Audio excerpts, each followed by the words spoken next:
Welcome student. আজ আমাদের class 10 ম্যাথমেটিক্সের third class. আমরা আগের দুটো ক্লাস ইন্ট্রোডাকশান, তার সঙ্গে আমাদের নিউমেরিক্যাল 12 কোষে দেখিয়ে 12 পর্যন্ত হয়েছে। আজ আমরা 13 থেকে শুরু করব। আমাদের আজকের প্রবলেম শুরু করার আগে তোমরা যদি আমার চ্যানেলটি এখনও সাবস্ক্রাইব না করে থাকো তাহলে অবশ্যই সাবস্ক্রাইব, তার সঙ্গে বেল বাটনটি প্রেস করবে এবং বন্ধুদের মধ্যে শেয়ার করতে ভুলবে না অবশ্যই। না, শুরু করি আজকে আমাদের প্রবলেম 13। আমাদের প্রবলেমে কি আছে যে কোনো মূলধন একই বার্ষিক শতকরা সুদের হারে 7 বছরের সরল সুদে কত হচ্ছে 7,100 টাকা, 4 বছরের সরল সুদে কত 6,200 টাকা। তাহলে মূলধন ও বার্ষিক সুদের হার নির্ণয় করতে হবে। আমাদের প্রবলেম নাম্বার 13। প্রবলেম নাম্বার 13-এর আমাদের এখানে কি শতকরা বার্ষিক সুদের হার এবং মূলধনটা বের করতে হবে। তাহলে আমাদের বলে দিয়েছে 7 বছরের সুদে আসলে কত হবে 7,100 টাকা পাবে সে। আর পরে বলা আছে সেই একই মূলধনের 4 বছরের সুদে আসলে সে কত পাবে 6,200 টাকা, তাই তো? তাহলে এবার আমরা যদি এটাকে মাইনাস করি তাহলে কত হবে যে 3 বছরের এখানে কি আর সুদে আসলে হবে? তাহলে দেখো এখানে আমার শুধুমাত্র সুদ হবে। তাহলে 3 বছরে ও সুদ কত পাবে এটা আমাকে মাইনাস করতে হবে। তাহলে মাইনাস করলে আমরা এখান থেকে কত পাচ্ছি 290, তাহলে কত হচ্ছে 900 টাকা। তাহলে এবার দেখো যে আমরা প্রথমে 7 বছরের জন্য এত সুদে আসলে পেতো, 4 বছরের জন্য এত পেতো। তাহলে আমি এটাকে মাইনাস করার পরে আমাদের কী হলো যে এই জায়গায় আসল তো দুটোর মধ্যেই আছে, তাহলে আসলটা কী হলো আমার মাইনাস হয়ে গেল। শুধুমাত্র এখানে আমার তাহলে 3 বছরে আমি সুদটা পেয়ে গেলাম। তাহলে এখান থেকে আমি 1 বছরের সুদ কত হবে, অতএব 1 বছরের সুদ কত 900/3, তাহলে কত 300 টাকা। তাহলে এরপরে আমাদের যে কোনো একটার আমাকে সুদ বের করতে হবে, হয় 4 বছরে অথবা 7 বছরে। তুমি যে কোনো একটা বের করে আমি এখানে সুদ আসল আছে সেখান থেকে আমরা কি করব আসলটা মাইনাস করব। তাহলে আমরা এখান থেকে বের করছি কত 7 বছর অথবা 4 বছর, তোমরা যেটা খুশি বের করবে। আমি 7 বছরটাই বের করে দেখাচ্ছি। 7 বছরের সুদ কত হবে 300 × 7, তার মানে আমাদের এখান থেকে বের হচ্ছে কত 2100 টাকা। তাহলে 7 বছরে আমি সুদ পেয়েছি, 7 বছরের সুদে আসল জানা, তাহলে আসল ইকুয়াল টু কত হবে, আসল ইকুয়াল টু সুদ আসল মাইনাস সুদ। তাহলে সুদ আসল আমাদের জানা আছে কত 7100 টাকা, আর এদিকে সুদ 2100 টাকা। তাহলে আমরা এটা মাইনাস করলে আমরা এখান থেকে পাচ্ছি কত 5,000 টাকা। তাহলে আমরা এখান থেকে পাচ্ছি কত 5,000 টাকা, ঠিক আছে? তাহলে আমরা আসল পেয়ে গেলাম কত 5,000 টাকা। এবার আমাকে সুদের হার জানতে হবে। তাহলে সুদের হার জানার জন্য এখানেও আমরা এর মধ্যে যে কোনো একটাকে কাজে লাগাবো। হয় 7 বছরের জন্য এটা আমি ধরবো সুদ আসল, তাহলে সুদ জানি, আসল জানি, আর এদিকে আমাদের শুধুমাত্র সময় জানি, শুধুমাত্র আর নেই। তাহলে আমরা এবার কি হচ্ছে এখান থেকে পি ইকুয়াল টু আমরা কত পেয়ে গেলাম, আসল পি ইকুয়াল টু আমরা পেয়ে গেছি 5,000, তাহলে 5,000 টাকা। টি ইকুয়াল টু 7 বছর বা 4 বছর, তোমরা যে কোনো একটা তুমি ধরতে পারো। আমরা 7 বছরের সুদ বের করে আছে, আমি 7 বছর ধরি, 7 বছর, বা তোমরা 1 বছর হিসাবেও ধরতে পারো, 1 বছরের সুদও তোমাদের কাছে জানা আছে, তোমরা যা খুশি ধরতে পারো। তাহলে আমরা 1 বছর ধরি, 7 বছর আমরা কেন মাল্টিপ্লিকেশান করতে যাব। তাহলে 1 বছর 1 ইয়ার, আর আমাদের এখান থেকে টি 1 ইয়ার পেয়ে গেলাম। আর ইকুয়াল টু আমাদের কি অজানা, আর জানা নেই, তাহলে আর এর মান আমাদের অজানা। তাহলে আর এর মানটা আমাদের এখান থেকে বের করতে হবে। এবার এখানে ইন্টারেস্ট আমাদের জানা আছে, ইন্টারেস্ট আমরা 1 বছরের জন্য কত বের করেছি 300 টাকা।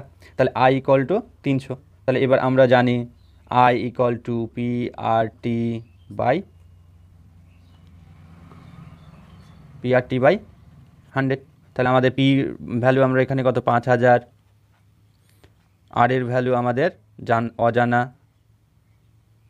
আর টি এর ভ্যালু 1 কত 100, আর এর জন্য যে আমাদের ইন্টারেস্ট আইটা আমাদের কত ছিল 300।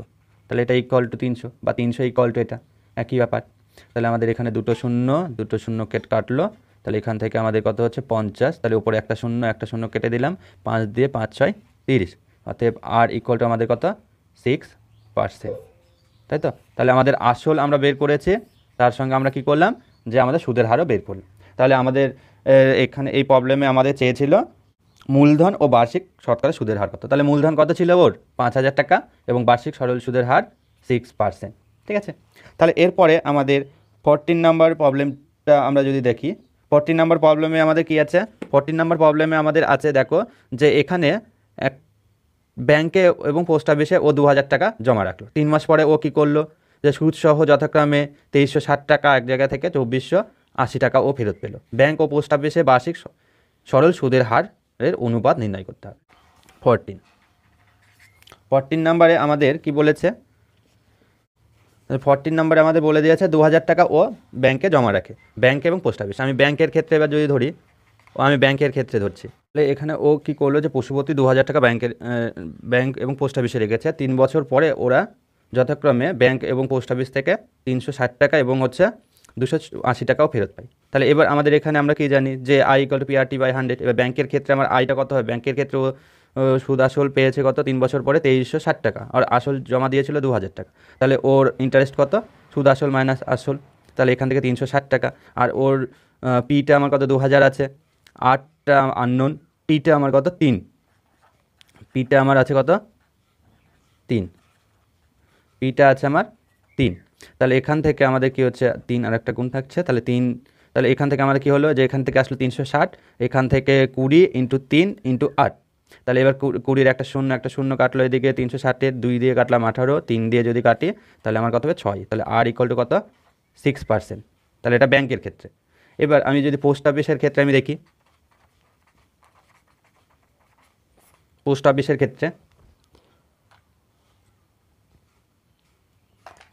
ক্ষেত্রে যদি দেখি, তাহলে পোস্ট অফিসের ক্ষেত্রে আমাদের আসল তো সেম থাকবে, আসল P = 2,000 টাকাই থাকবে। আর ওর P+I সুদ আসল কত দিয়েছে 2,480 টাকা। আর ব্যাংক কত সময় তো দুটো একই, 3 বছর। তাহলে আমাদের I = আমরা কি জানি PRT/100। তাহলে এখানে I = আমার কত হবে, সুদ আসল কত 2,480 আর এদিকে আসল 2,000 = আমাদের আসবে PRT, P হচ্ছে 2,000 × R আমাদের জানা নেই, T = আমরা জানি 3 বছর আর 100। তাহলে এখানে একটা শূন্য আর একটা শূন্য গেল। তাহলে এবার এখান থেকে আমাদের কি থাকছে যে 480 = 20 × R × 3। তাহলে এবার এখানে একটা শূন্য কাটলো, তাহলে যেহেতু মাল্টিপ্লিকেশন আকারে আছে, যেহেতু আমরা কাটাকাটিটা করতে পারি, তাহলে 2 দিয়ে যদি এখানে করি তাহলে কত হবে 2 দিয়ে করলে 2 4 24, আর এদিকে 3 দিয়ে 3 আসছে 24। তাহলে অর্থাৎ R = আমার কত হলো 8%। তাহলে এইবার দেখো ব্যাংকের ক্ষেত্রে আর পোস্ট অফিসের ক্ষেত্রে আমরা সুদের হার পেয়ে গেছি। আমাদের চেয়েছে কি ব্যাংক ও পোস্ট অফিসের সুদের হারের অনুপাত। তাহলে সুদের হারের অনুপাত কি হবে, সুদের হারের অনুপাত = আমাদের কত 6:8, তার মানে 2 দিয়ে কাটা যাচ্ছে, তাহলে কত 3:4। তাহলে এটা আমাদের অ্যান্সার। তাহলে আমাদের ব্যাংক ও পোস্ট অফিসের সুদের হারের অনুপাত কত হবে 3:4। এর পরবর্তী তোমার 15 নম্বর যে প্রবলেমটা আছে, 15 নম্বর প্রবলেমটা তোমরা নিজেরাই পারবে, খুব ইজি, দেখো চেষ্টা করে, যদি না হয় কমেন্টে জানাবে। 16 নম্বর প্রবলেমে আমরা আছি। 16 নম্বর প্রবলেমে কি বলেছে যে আসলাম চাচা কর্মক্ষেত্র থেকে অবসর নেওয়ার সময় ও কী করলো 1 লাখ টাকা পেলেন। ওই টাকার কিছু ব্যাংকে এবং কিছুটা পোস্ট অফিসে জমা রাখেন। প্রতি বছর সুদ বাবদ সে কত পাচ্ছে 5,400 টাকা।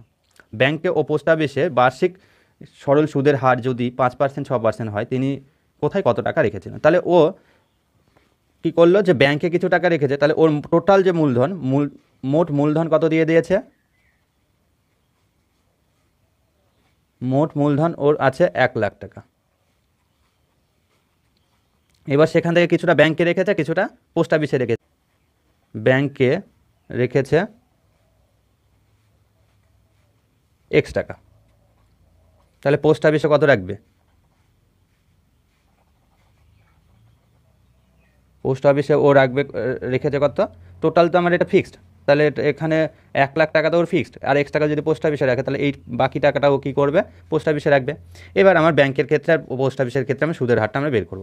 ব্যাংকের ক্ষেত্রে কী হবে ব্যাংকের ক্ষেত্রে যদি আমরা এখানে দেখি, তাহলে ব্যাংকের ক্ষেত্রে ওর আসল P equal to X, R equal to কত 5%, আর এখানে আমরা কত দিয়েছে, কত বছরের জন্য এখানে বলেছে, 1 বছরের জন্য বলেছে।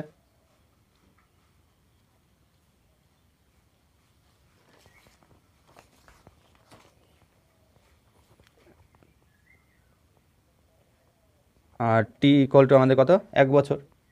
তাহলে এখান থেকে ও কতটা ইন্টারেস্ট পাবে আমরা বলে দিতে পারবো। তাহলে আই ইকুয়াল টু আমরা কি জানি, পি আর টি বাই 100। তাহলে পি আর টি বাই 100, তাহলে পি ইকুয়াল টু আমাদের কত আছে, পি ইকুয়াল টু আমাদের X, R equal to 5, T equal to 100। তাহলে আমরা এখান থেকে পাচ্ছি কত, 5 দিয়ে যদি এটাকে কেটে দিই তাহলে আমরা কত পাবো 20, তাহলে এক্স বাই 20 টাকা, তাই তো। এরপরে আমাদের পোস্ট অফিসের ক্ষেত্রে কত হবে, অফিসের ক্ষেত্রে আমরা যদি দেখি তাহলে পি ইকুয়াল টু আমাদের কত, যে 1 লাখ টাকা থেকে এদিকে তো আমরা এক্স টাকা ব্যাংকে রেখেছি, তাহলে এটা আমরা বিয়োগ করে যেটা পেয়েছিলাম সেটা পোস্ট অফিসের মূলধন, আর ইকুয়াল টু পোস্ট অফিসে দিয়েছে আমাদের কত 6%, টি ইকুয়াল টু 1। তাহলে আই ইকুয়াল টু আমাদের এখান থেকে কত হবে, যে P R T by 100, P R T by 100, তাহলে এখানে পিটা হচ্ছে আমার কত 1 lakh minus X into 6 into 1/100, তাই তো।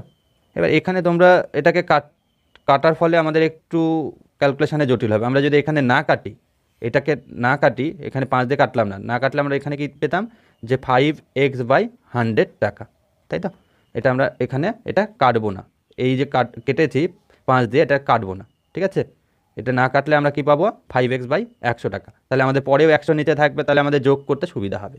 অথবা তোমরা এটা করলেও করতে পারো, যোগটা একটু আমাদের আবার গুণ করতে হবে। তাহলে এবার মোট ও সুদ কত পাবে, মোট সুদ কত হবে, তাহলে 5x/100 plus 1 lakh minus X into 6/100 equal to, তাহলে আমাদের মোট সুদ যেটা আছে সেটা তো আমাদের বলে দেওয়া আছে, সেটা কত 5,400 টাকা। তাহলে এবার দেখো আমরা এখানে যে 100টাকে মাল্টিপ্লিকেশান করছি, তাহলে 5x প্লাস এই 6 দিয়ে এটাকে গুণ, মানে 100 দিয়ে প্রত্যেকটা বোথ সাইড মালিশ, মানে 100 দিয়ে গুণ করলে এখানে কত হবে, 100 কেটে গেল, এখানে 100 কেটে গেল, এই 100টা এখানে গুণ হবে, তাহলে এখানে আরও 2টো শূন্য অ্যাড হবে। তাহলে এখানে কত 6 lakh minus 6x equal to, এখানে একটা শূন্য আমার 2টো শূন্য অ্যাড হচ্ছে, তাই তো। তাহলে এখানে দেখো 5x মাইনাস 6x মানে কত মাইনাস এক্স, তাহলে আমাদের এখান থেকে মাইনাস এক্স, আর এই 6 লাখটা এই পাশে আসবে, আর এদিকে 5,40,000। তাহলে 6 লাখ আর 5,40,000 যদি বিয়োগ করি, তাহলে আমরা এখানে কত পাবো, দেখো 5,40,000 মাইনাস 6 লাখ, তাহলে এখান থেকে কত 4টা শূন্য তো থাকছে। তারপরে গিয়ে আমার কত, যে 4 কত হলে 10, 6 হাতে 1, 6 মিলে গেল, তাহলে আমাদের এখান থেকে হচ্ছে কত 60,000 টাকা, কিন্তু চিহ্নটা আমাদের কত হবে মাইনাস। তাহলে এইদিকে আমার মাইনাস, এইদিকে মাইনাস, তাহলে এটা আমার দুটো ক্যান্সেল আউট হবে, ক্যান্সেল আউট হয়ে আমার এক্স ইকুয়াল টু হয়ে যাচ্ছে কত, এক্স ইকুয়াল টু আমাদের আসছে 60,000 টাকা। তাহলে ও এক্সটা আমরা কি ধরেছিলাম ব্যাংকে, তাহলে এটা আমার কোথায় ব্যাংকে দিয়েছে। এবার তাহলে পোস্ট অফিসে কত দেবে, পোস্ট অফিসে কত জমা রেখেছিল সেটা আমরা কিভাবে পাবো, সেটা আমাদের ছিল 1 লাখ মাইনাস ওর এক্স, তাহলে এক্স মানে কত 60,000 তো পেয়ে গেলাম, তাহলে কত 40,000 টাকা, ঠিক আছে। তাহলে আমরা পোস্ট অফিস এবং ব্যাংকের মূলধনটা আমরা পেয়ে গেলাম। তাহলে পোস্ট অফিসেও রেখেছে 40,000 আর ব্যাংকে রেখেছে কত 60,000 টাকা। এরপরে দেখো 17 নম্বর প্রবলেমটা তোমরা নিজেরাই পারবে, যদি না পারো তাহলে কমেন্টে জানাবে।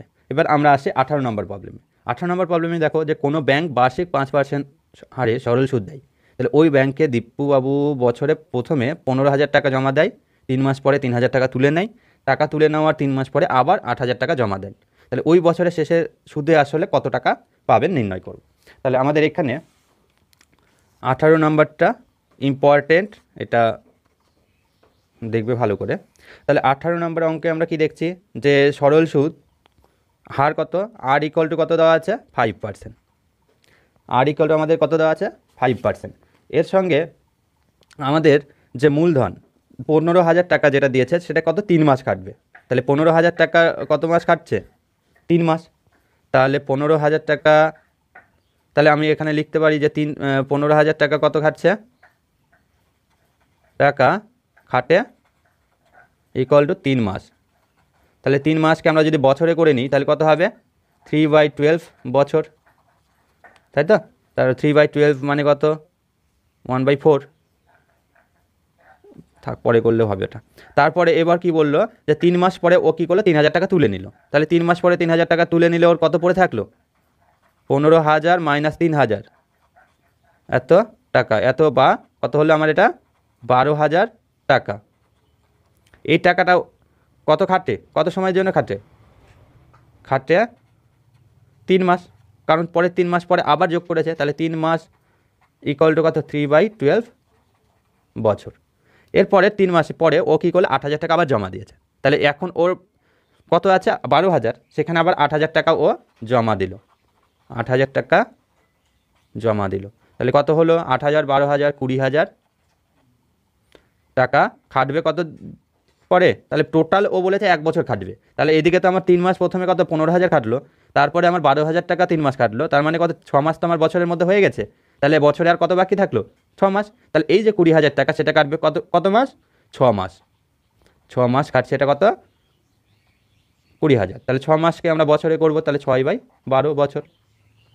তাহলে এইবার দেখো যে আমার এখানে ওর সুদের হার বলে দিয়েছে 5%, সেই 15,000 টাকা কত খাটলো মানে বছরে 3/12 বছর, 12,000 টাকা 3/12 বছর, 20,000 টাকা 6/12 বছর।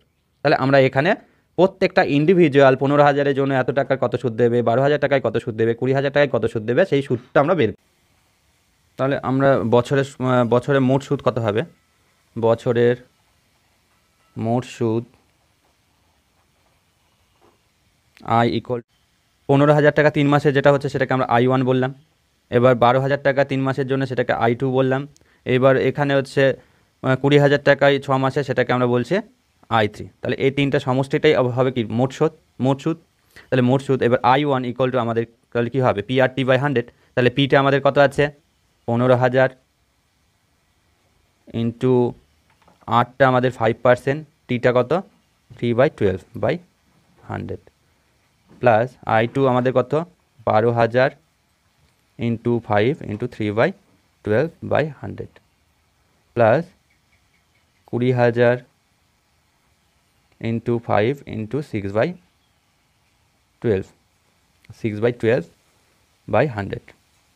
তাহলে এবার এখানে আমরা দেখো যে এদিকে 100 দুটো শূন্যর সঙ্গে 15,000-এর দুটো শূন্য, 100 দুটো শূন্যর সঙ্গে 12,000-এর দুটো শূন্য, 100 দুটোর সঙ্গে 20,000-এর দুটো শূন্য কাটলো। এরপরে আমাদের কি আছে 3 দিয়ে 12 4, 3 দিয়ে 12 4, 6 এখানে 2 আর এখানে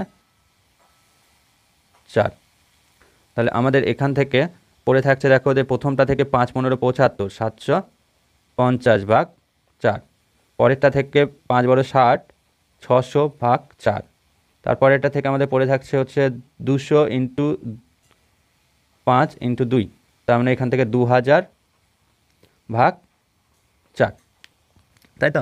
তাহলে এবার আমরা যদি লসাগু করি তাহলে 4 প্রত্যেকটা যোগ হবে, তাহলে এর প্রত্যেকটা কত 750 যোগ 600 যোগ 2,000, তাহলে এখান থেকে আমরা এটাকে যোগ করলে এখান থেকে পাবো যে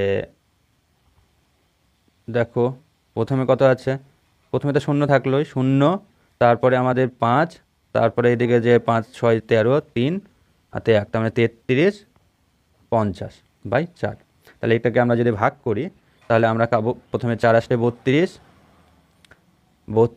এদিকে 16, 4 3 4 12, 4 7 28 আর 4 5 20, তাহলে এই টাকাটা আমি কী করবো সুদ হিসাবে পাবো। আর আমাদের আসল কত আছে 15,000-এর পরে 3,000 তুলে নিয়ে 12,000 দাঁড়িয়েছিল, তারপরে 12,000-এ 8,000 জমা দিয়ে 20,000 দাঁড়িয়েছিল, তাহলে সুদ আসল কত হবে, সুদ আসল আমার 20,000 আসল ছিল, আর এদিকে 8,837 টাকা 50 পয়সা, তাহলে 20,837 টাকা 50 পয়সা আমার সুদ আসল দাঁড়াবে। তাহলে এটা আমাদের কি হয়ে গেল, সুদ আসল। ঠিক আছে, এরপরে আমাদের 19 নাম্বার। 19 নাম্বারটা দেখো যে রহমত চাচা বাড়ি তৈরির সময় কি করলো, যে একটা বার্ষিক 12% সুদের হারে ও কী করলো, 2,40,000 টাকা ব্যাংক থেকে ধার নিল। ধার নেওয়ার পর বাড়ি তো তৈরি করলো, বাড়ি যখন তৈরি করলো তখন ও ভাড়াটা দিতে পারেনি। 1 বছর পর থেকে ও কী করলো, বাড়ি তৈরির ভাড়া দিতে শুরু করলো এবং প্রত্যেক মাসে ও কত 5,200 টাকা ভাড়া পাচ্ছে। তাহলে ওই যে ভাড়া পাচ্ছে, ভাড়া বাবদ, সেই ভাড়ার টাকায় ওর বাড়ির যে ঋণ নিয়েছিল সেই ঋণটা ও কত বছরে শোধ করে দিতে পারবে। তাহলে আমাদের এই প্রবলেমটা খুব ইম্পর্টেন্ট। ঠিক আছে, তাহলে আমরা এবার শুরু করছি 19 নম্বর প্রবলেম। তাহলে 19 প্রবলেমে আমরা কি দেখতে পাচ্ছি, খুব ইম্পর্টেন্ট এখানে। তাহলে ও কী করেছে, যে 12% সুদের হারে, তার মানে সুদের হার কত, আর ইকুয়াল টু 12%। আর কত ও নিয়েছে, আসল ইকুয়াল টু কত, পি ইকুয়াল টু আমার 2,40,000। এত টাকা ও কী করেছে, ঋণ নিয়েছে। এবার এটা কী করলো, 1 বছর ও তৈরি করতে 1 বছরে ও কী করলো, বাড়িটা তৈরি করলো, তারপর থেকে ও ভাড়াটিয়া দিচ্ছে। তাহলে আমরা এবার দেখি যে এটা কীরকম দিয়েছে, সরল সুদে, টি ইকুয়াল টু 1 বছর। তাহলে 1 বছরে আমার সুদ কতটা দিতে হচ্ছে, আই ইকুয়াল টু PRT/100। তাহলে আই ইকুয়াল টু PRT/100, তাহলে পি ইকুয়াল টু আমার কত, 2,40,000, 2,40,000 আর 12 আর T1 আর এদিকে 100। তাহলে দুটো শূন্য কাটলো, তাহলে আমাদের এখান থেকে কত হচ্ছে, 12 ইন্টু 2,400। তাহলে এবার 12, 4 12 48-এর 8 হাতে 4, 12 দুগুণে 24 আর 4-এ 28 আর এদিকে দুটো শূন্য। তাহলে ওকে 28,800 টাকা কী হচ্ছে, মাসে ওর সুদ দিতে হচ্ছে। এবার 1 বছর পর ও কী করলো, ভাড়াটিয়ে দিল, ভাড়াটিয়ে দিয়ে ও মাসে কত, 5,200 টাকা পাচ্ছে। তাহলে আই বছরে কত হবে, 5,200 টাকা ও কি মাসে পাচ্ছে। তাহলে 12 দিয়ে গুণ করলে আমার এটা কি, ওর বছরে আয়টা হবে। তাহলে 12 দিয়ে যদি গুণ করি, তাহলে এখানে দেখো, তাহলে প্রথমে দুটো শূন্য, 12 দুগুণে 24-এর 4, 12 5 12 60, 60 আর 2 62। তাহলে 62,400 টাকা ও কী করছে, বছরে আয় করছে। তাহলে এইবার ও বছরে এর টাকা আয় করছে এবং ওর তাহলে বছরে ওকে কতটা, মানে 1 বছরে সুদ হচ্ছে 28,800 টাকা আর 62,400 টাকা সে আয়।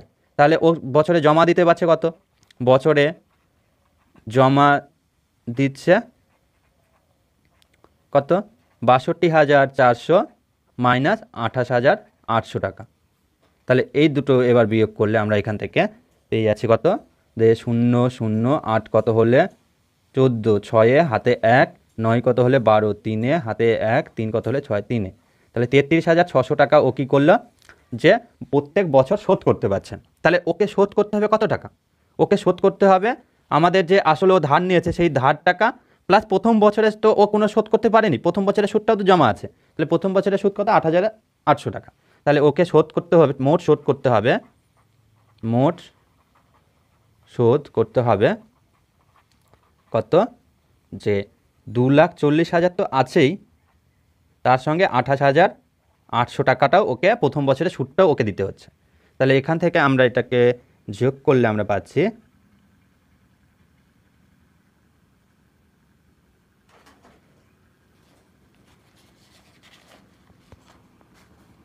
তাহলে এখান থেকে এটা যোগ করি, তাহলে প্রথমে দুটো শূন্য থাকলো, তারপরে 8 8, তারপরে এদিকে 6, এদিকে 2, এত টাকা ওকে শোধ করতে হবে। তাহলে প্রত্যেক বছরে ও শোধ করছে কত, 33,600 টাকা। তাহলে এটাকে কত বছর লাগবে, অতএব শোধ করতে সময় লাগবে, শোধ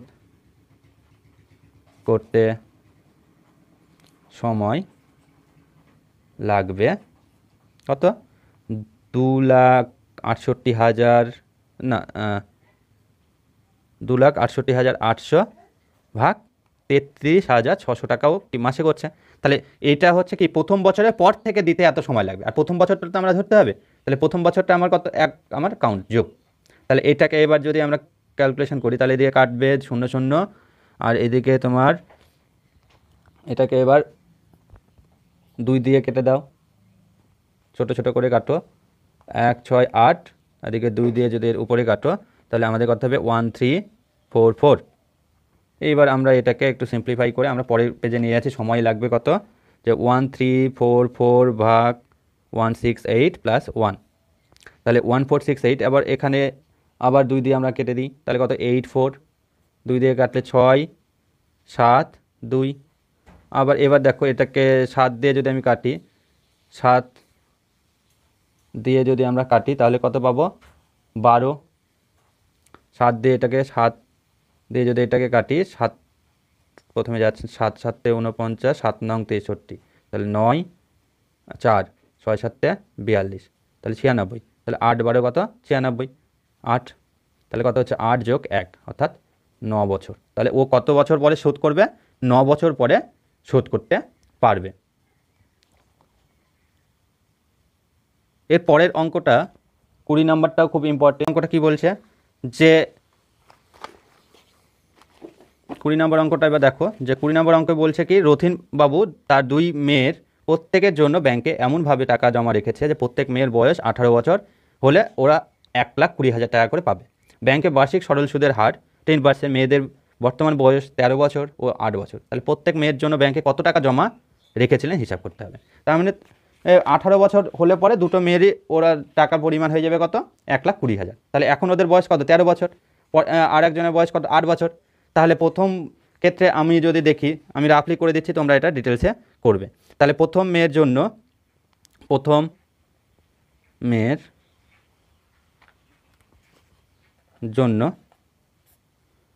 জন্য কি হচ্ছে যে আসল তো সুদ আসল আমার কত হচ্ছে, এখান থেকে সুদ আসল আমাদের জানা আছে যে সুদ আসল সময় কত 18 বছর হলে হবে। 18 বছর, মেয়ের বয়স 13, তাহলে কত 5 বছর, 5 বছর ও খাটবে। আর আসল প্লাস ও সুদ হিসাবে কত পাবে 1,20,000 টাকা। আর এদিকে ওর সুদের হারটা আমাদের ফিক্সড করে দিয়েছে কত 10%, 10% সুদের হার দেবে। তাহলে 10% যদি সুদের হার দেয় তাহলে ওর সুদ হিসাবে কত টাকা পাবে। তাহলে আমি এখানে ওর আসলটাকে আমি ধরে নিলাম, আসল সমান সমান আমরা ধরছি পি। তাহলে তাহলে এবার কি হচ্ছে যে আমার সুদ সমান সমান কী হবে, সুদ আসল মাইনাস পি। তাহলে সুদ আসল আমার কত 1,20,000 মাইনাস পি ইকুয়াল টু আমাদের এখান থেকে আসল পি ধরেছি, তাহলে পি ইন্টু আর কত 10 ইন্টু আমাদের বছর কত, সময় কত 5 বছর বাই 10 100, তাহলে PRT by 100, I equal to PRT by 100। তাহলে এবার এখান থেকে আমরা যদি একে 10 একটা শূন্য কাটলাম আর এদিকে 5 দিয়ে 2, তাহলে 2 দিয়ে এখানে গুণ হচ্ছে, তাহলে কত 2,40,000 minus 2p equal to P. তাহলে এবার এই 2pকে এই পাশে নিয়ে আসলাম, তাহলে কত আসলো p প্লাস 2p অর্থাৎ 3p ইকুয়াল টু 2,40,000। তাহলে অর্থাৎ p ইকুয়াল টু কত, এবার 3 দিয়ে এটাকে কেটে দিই, 3 আসছে 24 আর এদিকে 4টে শূন্য, তাহলে কত 80,000 টাকা। ঠিক একই রকমভাবে আমাদের যদি পরেরটা দেখতে যাই তাহলে দ্বিতীয় মেয়ের ক্ষেত্রে কত হবে, দ্বিতীয় মেয়ের ক্ষেত্রে যদি আমরা দেখতে যাই তাহলে আমাদের এখানে কত টি ইকুয়াল টু আমাদের কত হবে, যে 18 তো হলে হবে আর ওর বয়স কত ছিল 8, তাহলে 10 বছর। আর P plus I same 1,20,000 equal to আমার 10% সেম, তাহলে আই ইকুয়াল টু প্রশ্নবাদক, আই ইকুয়াল টু কত হবে যে 1,20,000 মাইনাস পি, এখানটা আমরা এটাকে P1 পি একই ব্যাপার, পি ইকুয়াল টু তাহলে কত পি ইন্টু 10 ইন্টু 10/100, তাহলে 10 দুটো শূন্য কেটে গেল, তাহলে পি ইকুয়াল টু এটা থাকছে। তাহলে এবার এই পিটাকে ওই পাশে নিয়ে গেলাম, তাহলে 2p ইকুয়াল টু কত 1,20,000, 1,20,000, তাহলে পি ইকুয়াল টু কত 60,000 টাকা। তাহলে ও এখান থেকে আমি পেয়ে গেলাম যে দুই মেয়ের ক্ষেত্রে, প্রথম মেয়ের ক্ষেত্রে কত 80,000 এবং দ্বিতীয় মেয়ের ক্ষেত্রে কত 60,000 টাকা ও জমা রেখেছিলেন। আর এর পরের প্রবলেমগুলো তোমরা এখানে শর্ট টাইপগুলো করে যদি অসুবিধা হয় আমাকে বলবে, আমি নেক্সট ভিডিওতে তোমাদের জানাবো। এরপরেতে আমরা চক্রবৃদ্ধি সুদটা শুরু করব। ঠিক আছে, আমার চ্যানেলটি যদি তোমরা এখনও সাবস্ক্রাইব না করো তাহলে অবশ্যই সাবস্ক্রাইব, তার সঙ্গে বেল বাটনটি প্রেস করবে যাতে পরের ভিডিওর নোটিফিকেশনের মাধ্যমে তোমরা জানতে পারো। আর তোমার বন্ধুদের শেয়ার করতে ভুলবে না। Thank you for watching.